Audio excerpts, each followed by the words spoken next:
Bueno, iniciamos el módulo de epidemiología en la unidad 1, que vamos a hablar un poco acá sobre la historia de la epidemiología como una rama de la salud pública. Eh, Cómo se inicia, ¿verdad? Cuáles son los grandes personajes en la historia en relación a lo que ellos descubrieron y la importancia que tienen para la medicina de nuestros tiempos.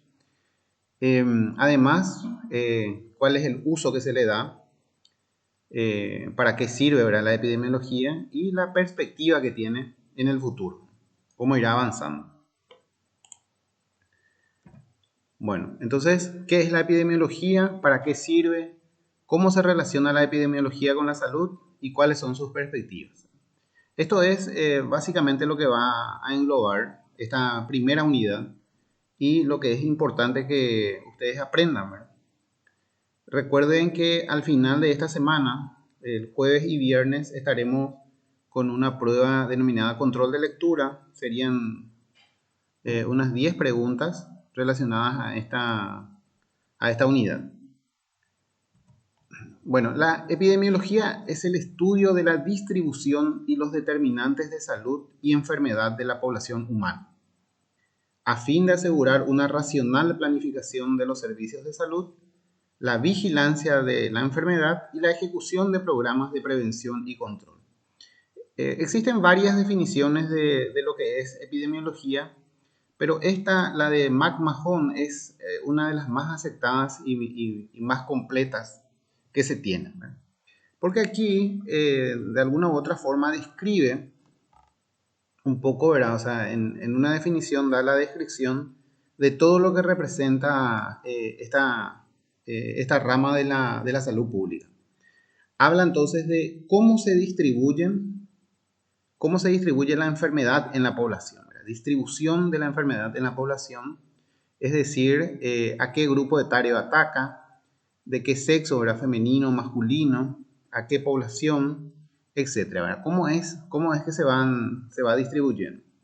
Aparte de eso, nos habla también de los determinantes de salud, ¿verdad? Determinantes sociales de la salud, ¿verdad? Como ser que una persona tenga enfermedades o comorbilidades, enfermedades preexistentes, también desde un punto de vista social, ¿verdad? De personas con un ingreso económico menor, probablemente un nivel educativo inferior, cómo este grupo de personas es más afectada por las enfermedades. O sea, existen algunos determinantes sociales de la enfermedad y la epidemiología un poco estudia cómo esos factores sociales, económicos y políticos de alguna u otra forma tienen relación para una mayor incidencia de enfermedades en la población.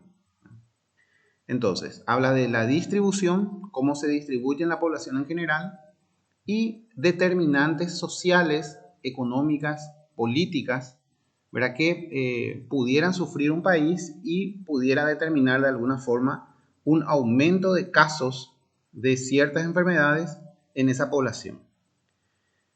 La idea de conocer un poco de esta distribución y los determinantes sociales es poder asegurar una racional planificación de los servicios de salud, ¿verdad? Es decir, lugares, ¿verdad?, donde haga falta hospitales materno-infantiles, ¿verdad? Promover la construcción de este tipo de hospitales y también tener a mano, ¿verdad?, los recursos humanos, o sea, tratar de formar profesionales en esas áreas, ginecobstetras, pediatras, neonatólogos. Entonces, se hace una racional planificación de los servicios de salud, ¿verdad? O probablemente hay poblaciones, ¿verdad?, que tengan enfermedades crónicas prevalentes, diabetes, hipertensión. Entonces esos servicios de salud deberán estar equipadas para este tipo de pacientes y también los recursos humanos deberán ser entrenados o formados para la atención de este tipo de pacientes. Otra área de la epidemiología que es muy importante es la vigilancia de las enfermedades, la vigilancia epidemiológica, ¿verdad? Que es un mecanismo de control de enfermedades que pueden nacer, ¿verdad?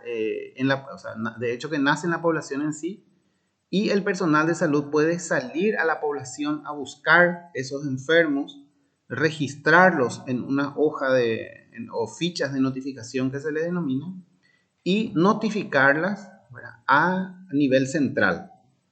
Nivel central en nuestro caso sería la Dirección General de Vigilancia de la Salud, que está en el Ministerio de Salud Pública. Y la otra forma, que sería como una vigilancia pasiva, sería la que cuando los pacientes acuden a los hospitales, entonces dependiendo del tipo de enfermedad que tengan, entonces también son registrados en fichas de notificación y notificadas a nivel central, al Ministerio de Salud. Dentro del Ministerio de Salud, entonces, existen equipos técnicos que realizan el análisis de los datos que le llegan, ¿verdad?, de las poblaciones o de los diferentes servicios de salud, y a partir del cual generan unos informes que son remitidas nuevamente a los hospitales y también a la población en general, ¿verdad?, a través de ciertos boletines epidemiológicos, a partir de ciertos comunicados, ciertas alertas, ¿verdad?, diferentes tipos una vez que se hace el análisis de los datos, entonces se comunica nuevamente a la población y a los servicios de salud, ¿verdad?, etapa en la cual se denomina difusión, ¿verdad? Entonces, hay una etapa de recolección de datos donde uno puede salir en la población a buscar personas enfermas, dependiendo de lo que uno busca, ¿verdad? A lo mejor puede buscar tuberculosis, pacientes hipertensos, pacientes diabéticos, personas con VIH o enfermedades prevalentes, enfermedades prevenibles por vacunas, ¿verdad?, varicelas, tos convulsa, etcétera, ¿verdad? Puede salir a la población a buscar y una vez que los encuentra, los registra y notifica. O si no, esperar en los hospitales, ¿verdad? Vienen los pacientes y de acuerdo a la patología que presentan, ¿verdad?, eso se registra en esa ficha de notificación y se reporta. Todos esos reportes llegan a nivel central en el Ministerio de Salud, donde se hace el análisis y a partir de allí, de esos análisis, se elaboran unos informes que son remitidos nuevamente, difundidos nuevamente a la población y a los hospitales. Se hace lo que se llama una retroalimentación de la información que uno recibió. Y también en el último punto habla de la ejecución de programas de prevención y control, ¿verdad? La epidemiología también tiene relación con estos programas para poder prevenir con campañas de concienciación a la población, ¿verdad? En el caso dengue, eliminan los criaderos, mantén limpia tu casa. Entonces hay una serie de mensajes que se le envía a la población de tal forma a prevenir enfermedades, ¿verdad? Y una vez que esas enfermedades han aparecido en la población, ¿verdad?, que ya empiezan a haber casos afectados, entonces se ven ya programas de control, ¿verdad?, de tratamiento de esas enfermedades, ¿verdad? Entonces, como ustedes ven, la epidemiología se puede dividir en diferentes áreas nuevamente, ¿verdad? Busca un poco conocer cómo se distribuye la enfermedad en la población, cuáles son los determinantes sociales, económicos y políticos por los cuales aparecen esas enfermedades en la población. Tiene también a su cargo una planificación racional de los servicios de salud que van a ser útiles en la población, de acuerdo al tipo de enfermedad prevalente en dicha zona. También tiene a su cargo la vigilancia epidemiológica desde la etapa de recolección de datos, notificación, interpretación, análisis y difusión de esa información. Y por último también está un poco incluida la ejecución de programas de prevención de enfermedades y control una vez que aparezcan. Bien, ¿para qué sirve la epidemiología? Dice, nos sirve entonces De acuerdo ya a su definición, ¿verdad? Podemos entender que sirve para conocer la distribución de los eventos de salud por edad, grupos etarios, ¿verdad? Una enfermedad afecta más a los niños, a la población adulta, ¿verdad? Por sexo afecta más a las mujeres, a los varones o viceversa. Conocer un poco cuál es la procedencia de esos pacientes, de dónde vienen, ¿verdad? De tal barrio, de tal región, de tal departamento, son más afectados, ¿verdad? Entonces, conocer cómo se distribuye en la población, y la población puede ser un barrio, una comunidad, un departamento, un país, una región, ¿verdad? Entonces, conocer la distribución de esos eventos. Conocer, dice, los determinantes del proceso salud-enfermedad. Esos determinantes, como dijimos, son de tipo social, ¿verdad? La pobreza, niveles educativos, empleos, ¿verdad? Tipo de empleos, ¿verdad? Están relacionados con ciertos tipos de patologías, ¿verdad? Entonces, desde el punto de vista económico, ¿verdad? En relación al ingreso per cápita que tienen las personas, el quintil más pobre, entonces es generalmente la población más vulnerable, la que sufre más enfermedades en relación al quintil más rico.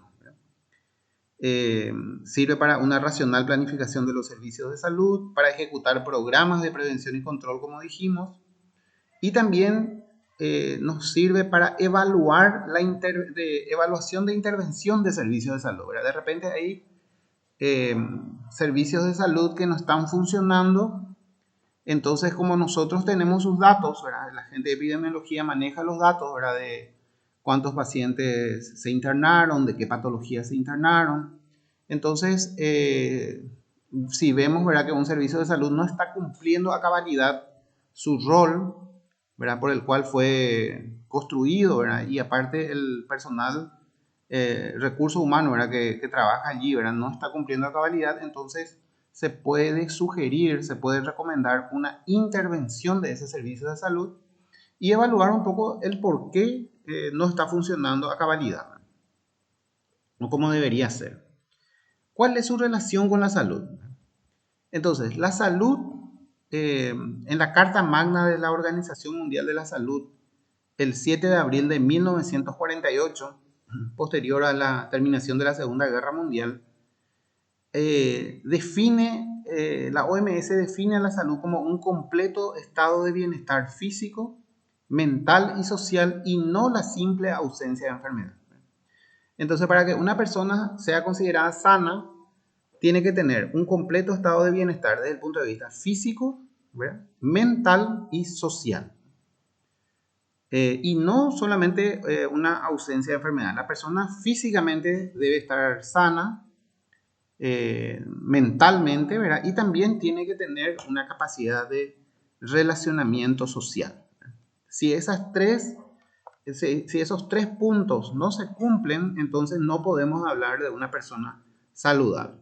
Persona saludable, entonces, en lo físico, en lo mental y en lo social. Cualquier variación, cualquier desviación o cualquier falla o falta de uno de estos atributos, entonces la persona está enferma.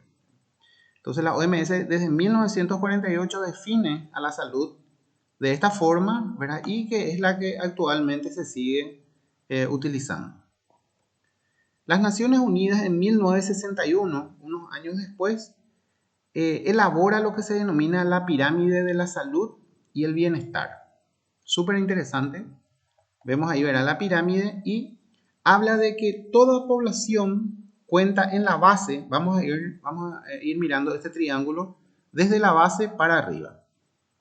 Entonces, toda población cuenta con lo que se llaman los recursos naturales. Cuenta con recursos naturales que se encuentran a su disposición, ¿verdad?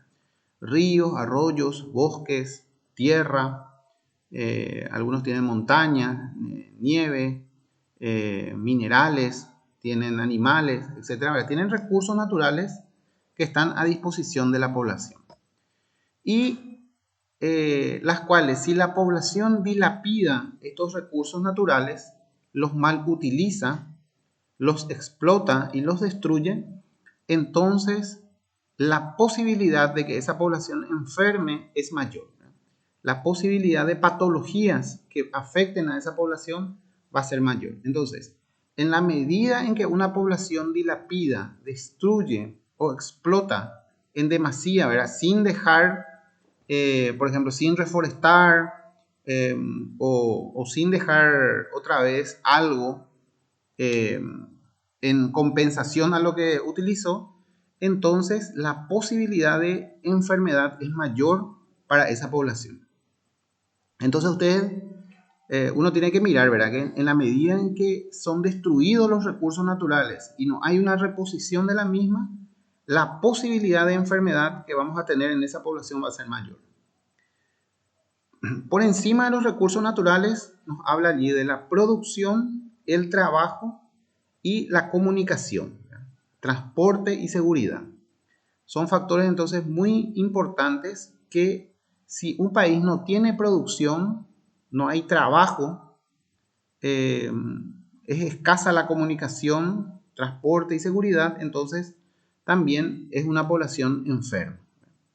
Y el aumento de la incidencia de casos de enfermedad va a ser mayor para esa población. Es importante que una población tenga recreación, seguridad social, ingresos, ¿verdad? Buenos ingresos, consumo de bienes y ahorros, vestimenta y libertades humanas. Por encima, ¿verdad? Subiendo un poco más en la pirámide, encontramos, ¿verdad?, que una población debe tener vivienda, educación, alimentación adecuada, alimentación sana. Y si es que una población llega a tener todas estas características, ¿verdad?, todos estos factores se reúnen, entonces al final, en la cúspide de la pirámide, encontramos la salud. Entonces, para que una población sea saludable, debe conservar sus recursos naturales, procurar que su población tenga trabajo, produzca, tenga ingresos, tenga seguridad social, tenga vivienda, buena vestimenta, buena alimentación, educación. Se fijan ustedes que la educación prácticamente está ya al borde de la salud, ¿verdad? O sea, en la parte alta de la pirámide. Y por último, entonces, una vez que una población reúna todos estos condimentos, estos factores, entonces llega a un estado de salud, un estado saludable. También, cualquiera de estos puntos estuviese faltante, ¿verdad? No se encuentre o sea deficiente, entonces todo eso ocasiona una mayor posibilidad de enfermedad en la población. Si falta la educación, si falta vivienda, si falta trabajo, si falta ingresos, si falta recreación, libertades humanas, todo eso conlleva a un aumento de patologías en la población. Entonces, así se interpreta esta pirámide de la salud que la Organización de las Naciones Unidas en 1961 elaboró y que se entiende perfectamente, ¿verdad? Cuán difícil es llegar a tener una población saludable, porque todos esos factores que se encuentran por debajo deben ser cumplidos de la mejor manera posible para tener una población saludable. Cualquier ausencia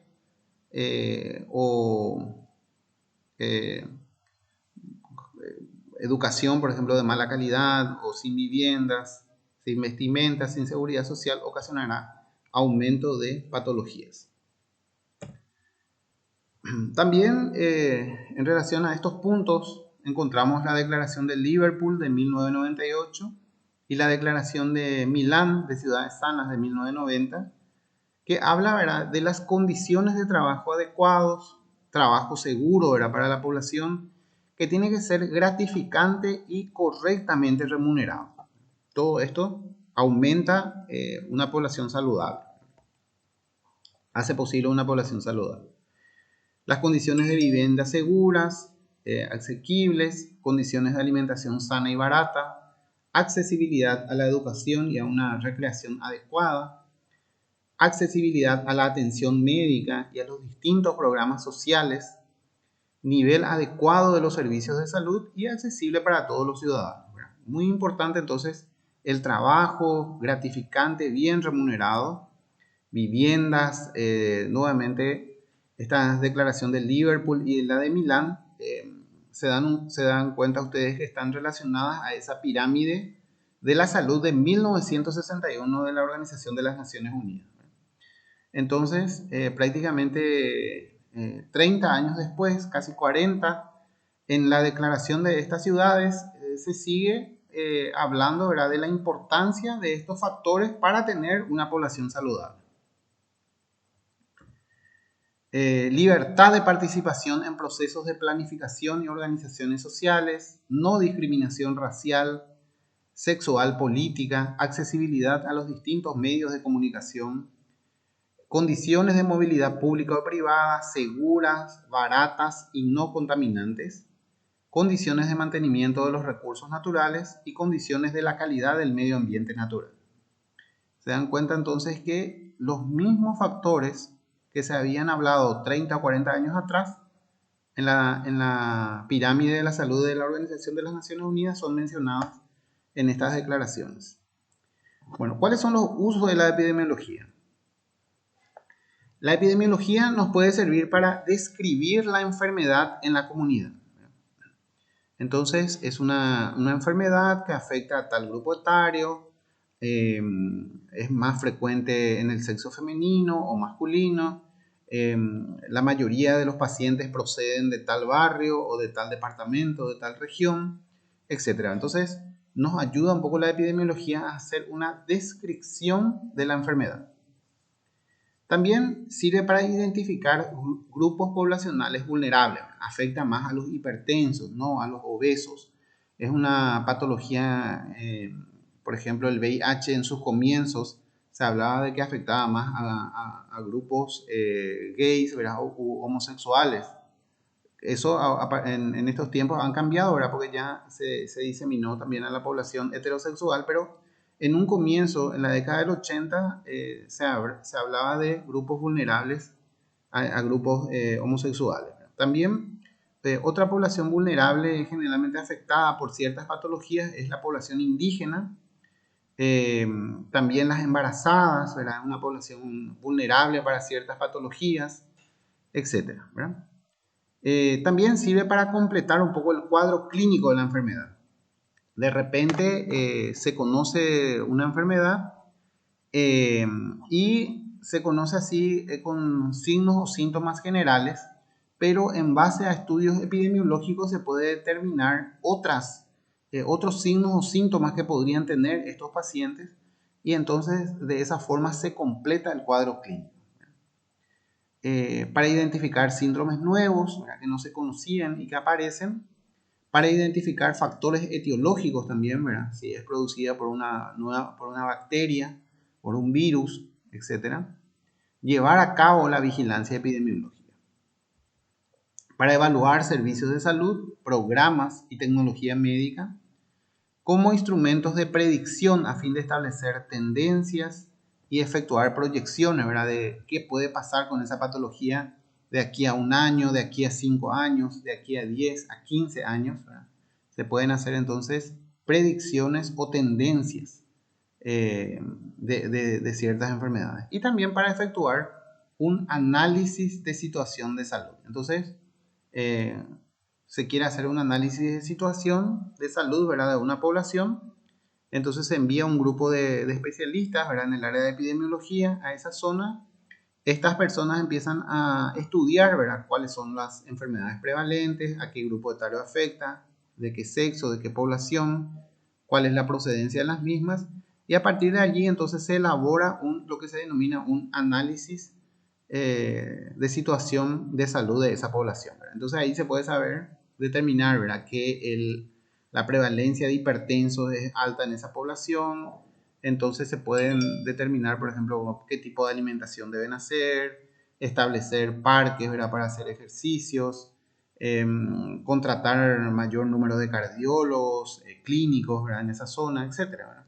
Entonces se pueden hacer, a partir de un análisis de situación, se pueden ir tomando ciertas o dando ciertas recomendaciones para mejorar la salud en esa población.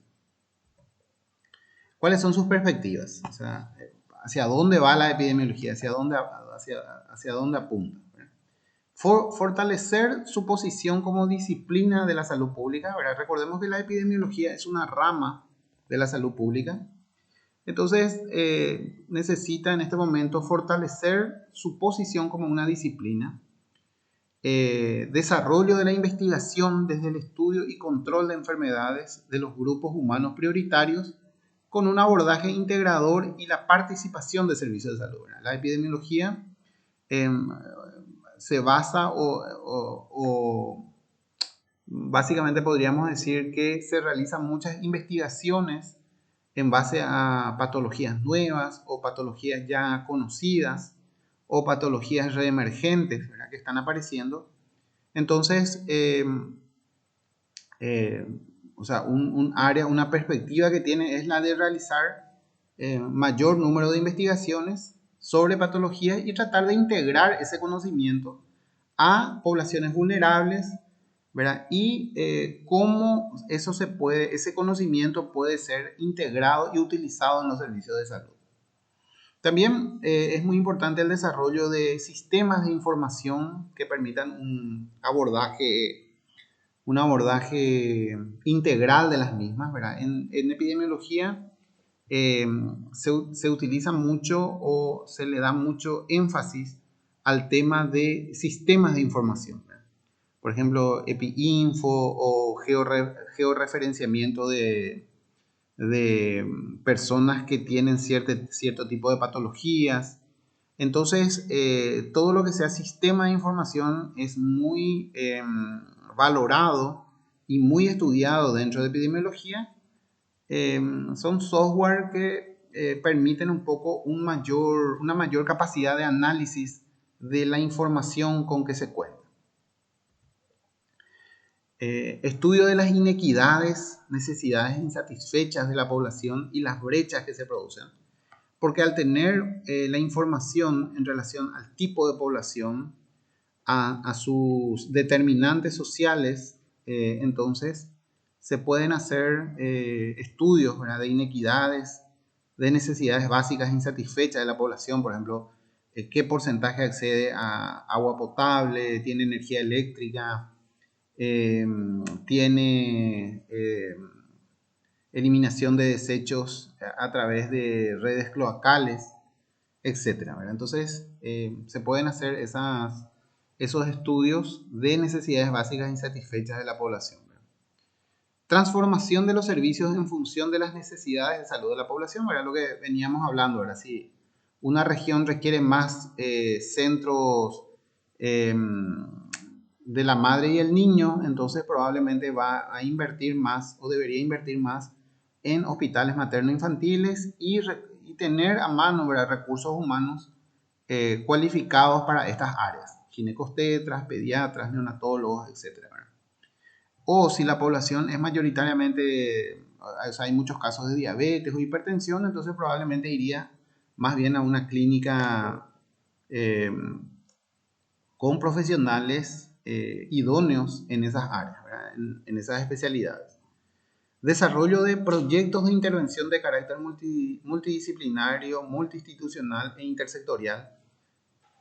Recuerden que epidemiología se relaciona mucho con, por ejemplo, no solamente con el hospital en sí, con el área de salud, sino que también, por ejemplo, con las municipalidades, grupos de ONGs, puede ser líderes comunitarios, grupos sociales. O sea, tiene mucha intervención o interviene, ¿verdad?, en diferentes áreas de la población con el fin de ir conociendo más a la población y conocer más la patología que afecta a esa población, ¿verdad? Entonces, para llegar a ese fin necesita interrelacionarse, ¿verdad?, con otras áreas que están también trabajando en esa población, ¿verdad? Municipalidades, ONGs, grupos sociales, etc. Entonces, desarrollo de intervención de carácter multidisciplinario, multiinstitucional e intersectorial. Trabaja mucho también con el área de educación, en las escuelas, etc. Capacitación de personal a nivel básico en los servicios de salud también es otra función o hacia dónde apunta, ¿verdad? La epidemiología actualmente, ¿verdad? De tal forma que el personal sepa llenar correctamente las fichas, porque de ese llenado de las fichas del personal de salud de los hospitales depende un poco la información que uno tiene de las enfermedades de esa población. Porque si el llenado de las fichas de notificación hechas por los médicos o las enfermeras que trabajan en los hospitales, ¿verdad? Si es de mala calidad, entonces también el análisis y la información que va a salir de allí va a ser de mala calidad. Entonces es importante la capacitación del personal a nivel básico para que entienda qué es epidemiología y una vez que entienda le dé la importancia real. Y por el otro lado también verá que el llenado de las fichas sea de buena calidad y también lo remitan o lo notifiquen de manera oportuna. Hay ciertas patologías que hay que reportarlas diariamente, otras semanalmente, otras mensualmente, otras cada 6 meses, ¿verdad? Semestralmente. Entonces es importante que el personal que trabaja, ¿verdad?, en los hospitales conozca de esa periodicidad y también verá que complete correctamente, porque si, como les digo, el llenado es de mala calidad, la información y el análisis también va a ser de mala calidad. Entonces no vamos a tener un perfil patológico claro, ¿verdad?, que está afectando a esa población. Desarrollar programas de actualización de acuerdo al desarrollo de la disciplina y las necesidades de salud de los individuos. ¿Verdad? Desarrollar programas de actualización en relación a la epidemiología. O sea, la epidemiología no queda en eso de hace 10 años, 20 años, 30 años atrás, sino que constantemente se va renovando, va conociendo, van apareciendo nuevas patologías y también de las patologías ya conocidas, mediante las investigaciones se van conociendo cosas nuevas, ¿verdad?, que van surgiendo. Formación de personal de salud de alto nivel en epidemiología con potencial para fortalecer la práctica epidemiológica a nivel conceptual, metodológico y técnico, para tener un equipo, vamos a decirle, un equipo élite en epidemiología con alto conocimiento técnico, ¿verdad? De tal forma a también ser como un centro, ¿verdad?, de capacitación para otras personas. Asignar recursos para investigación y formación de recursos humanos en esta área, que prácticamente toda Latinoamérica es muy incipiente o es escasa la investigación o los trabajos de investigación que realizan. Necesitamos realizar mayor número de investigaciones y epidemiología, ¿verdad?, se presta, es un área que trabaja mucho en esta área de la investigación, ¿verdad? Entonces, asignar recursos, que es lo que generalmente falta, ¿verdad?, recursos económicos, ayuda para realizar estos trabajos de investigación. Y aparte, también no hay personas o recursos humanos capacitados para realizar las mismas. Algunos tienen muchas ganas, tienen ideas, ¿verdad?, pero cuando llega el momento no saben qué hacer, no saben cómo hacer, ¿verdad? Entonces, también capacitar, formar, dice, recursos humanos en el área de investigación. Incorporar de los aportes de la práctica epidemiológica a políticas de salud, ¿verdad? Cada país tiene lo que se denominan unas políticas de salud en el cual quieren incidir y entonces es importante que los informes y los análisis que se realizan en el campo de la epidemiología sean utilizados por estos, o sea, sean utilizados e incorporados dentro de la política de salud de los gobiernos, ¿verdad? Acá ya es más o menos una relación, ¿verdad?, con el área de la política. Recuerden que los políticos son los que de repente los políticos son los que llevan hacia adelante planes y proyectos, ¿verdad?, que les son presentados, y entonces es importante que ellos conozcan, ¿verdad?, los informes y los análisis epidemiológicos que se realizan, de tal forma que lo puedan incorporar dentro de las políticas de salud de ese país. Bueno, conceptos de salud de enfermedad. La observación de la realidad y la organización racional de esas observaciones para describir, explicar, predecir, intervenir, controlar y modificar la realidad es el fundamento de la ciencia, ¿verdad? Observar una cosa, una realidad, organizarla racionalmente, ¿verdad? De tal forma a que esas observaciones, dice, para poder describirlas, explicarlas, poder predecir tendencias, intervenir en algún momento, controlar, ¿verdad?, a través de un tratamiento o modificar la realidad. Esta forma de generar conocimiento se ven influenciados por concepciones dominantes en cada tiempo y lugar, donde surge un concepto que se utiliza en epidemiología que se llaman los paradigmas. La epidemiología no ha estado ajena a este proceso de transformación y cambio de paradigmas a lo largo del tiempo. Han surgido nuevos modelos y valores y otros han caído en desuso. Implícita en cada paradigma de la epidemiología ha habido siempre una concepción primordial sobre la causalidad de los fenómenos de salud y enfermedad de la población.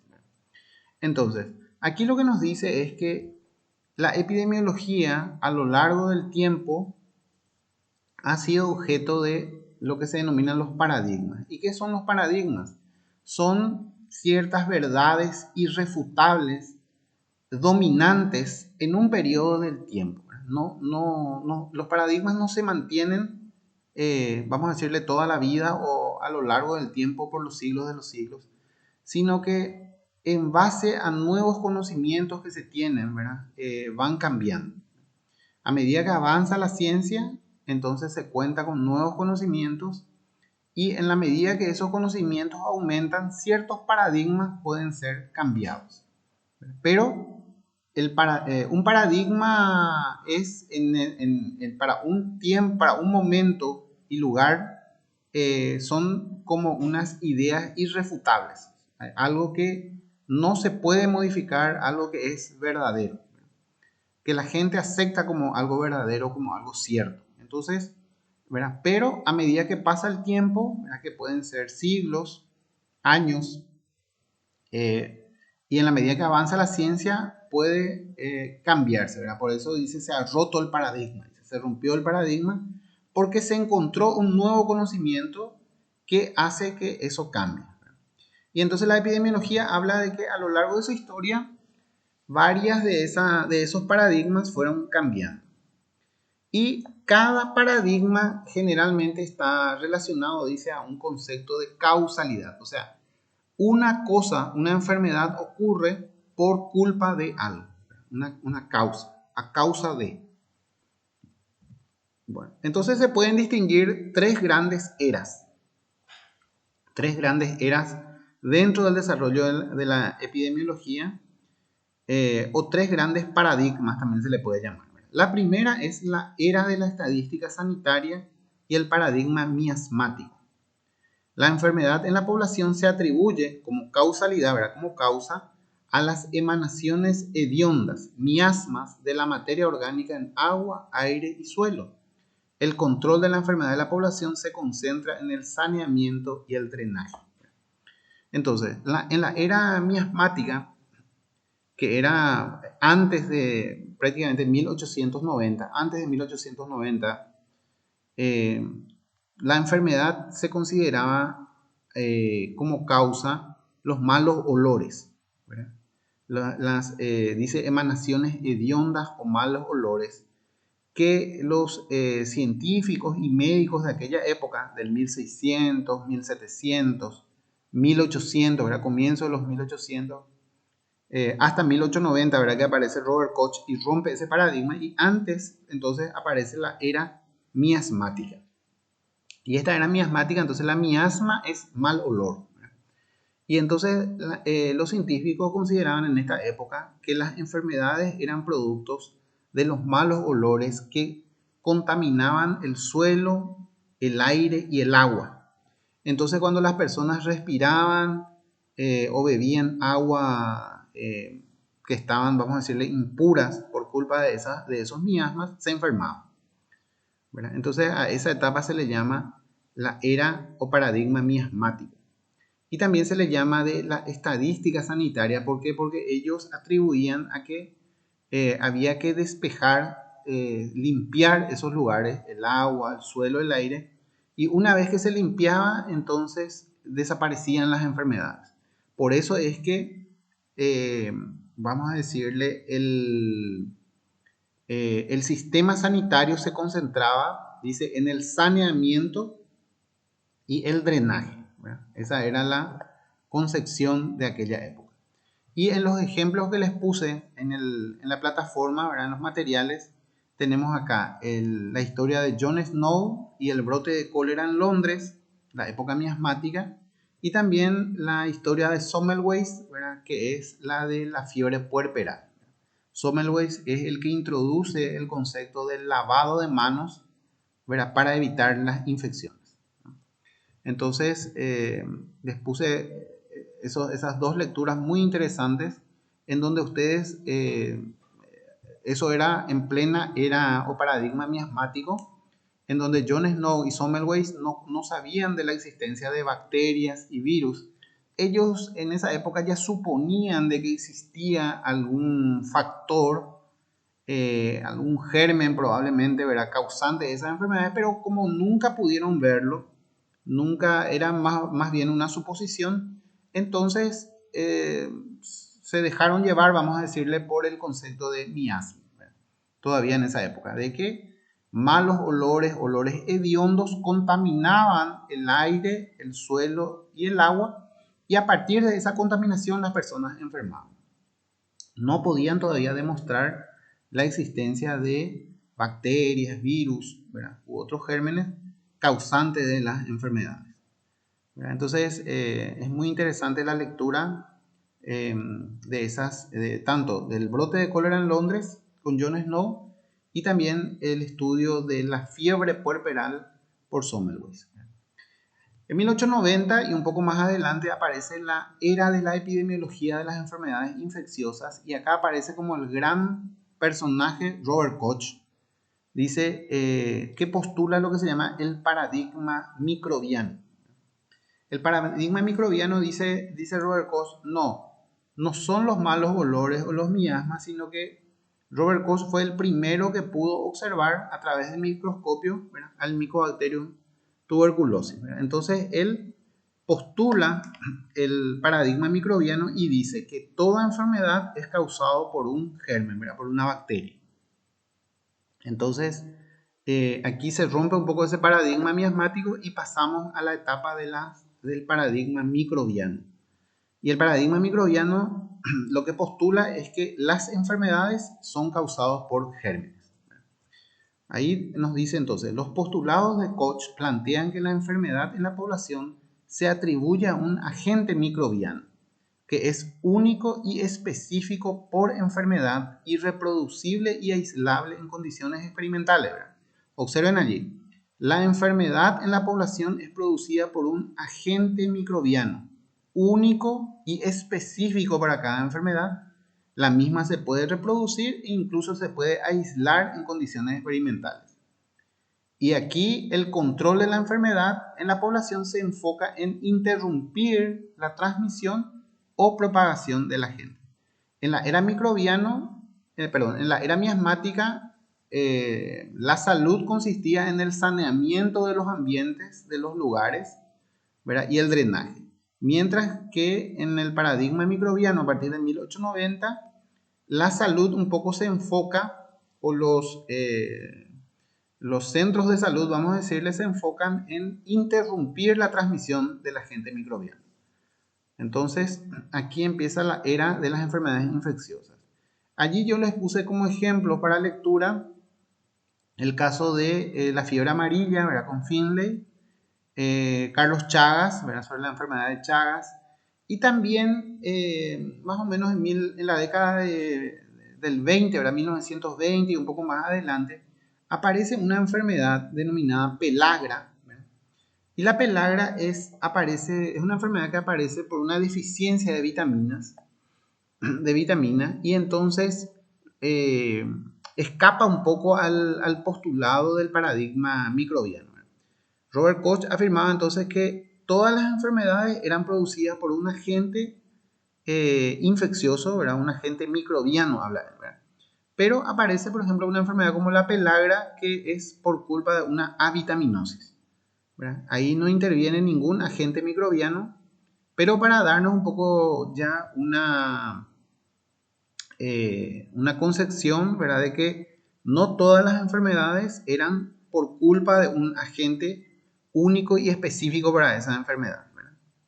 Y es muy interesante esa historia que también les puse, ¿verdad? Sobre la pelagra, que de alguna u otra forma ya rompía, vamos a decirlo, o discutía ese paradigma microbiano que era dominante en esa época.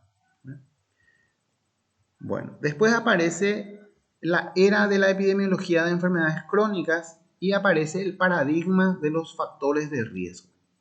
Aquí entonces se rompe un poco el paradigma microbiano de que toda enfermedad era producida por un agente microbiano, que ya más o menos se discutía mucho, ¿verdad? Con la aparición de la pelagra, ¿verdad?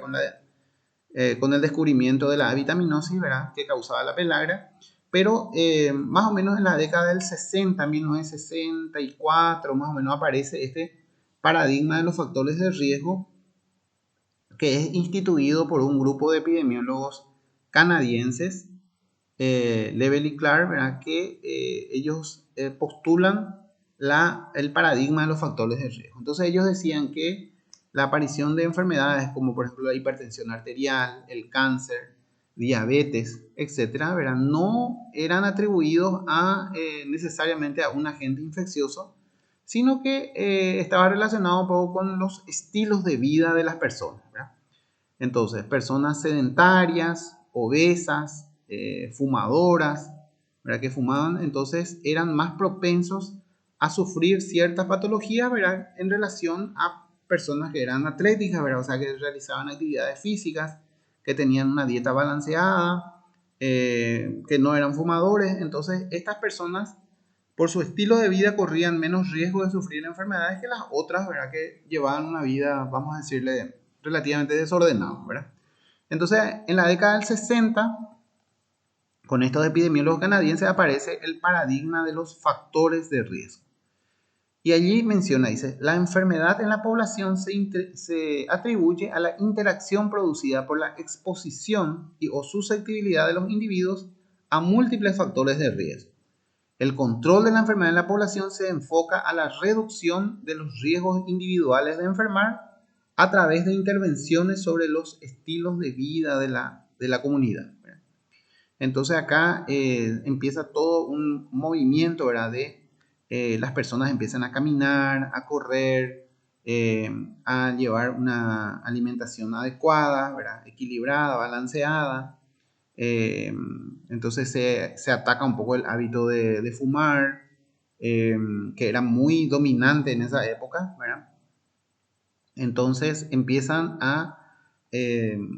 las políticas de salud, los sistemas de salud empiezan a trabajar sobre el estilo de vida de las personas para mejorar la salud de la población, ¿verdad? ¿Por qué? Porque aparece, ¿verdad? Lo que se llama el paradigma de los factores de riesgo que atribuían, ¿verdad? A malos estilos de vida, ¿verdad? La producción de mayor tipo de enfermedades, como por ejemplo las enfermedades no transmisibles, ¿verdad? Diabetes, hipertensión, cáncer, aumentaba su incidencia en la población y entonces ellos atribuyeron a un estilo de vida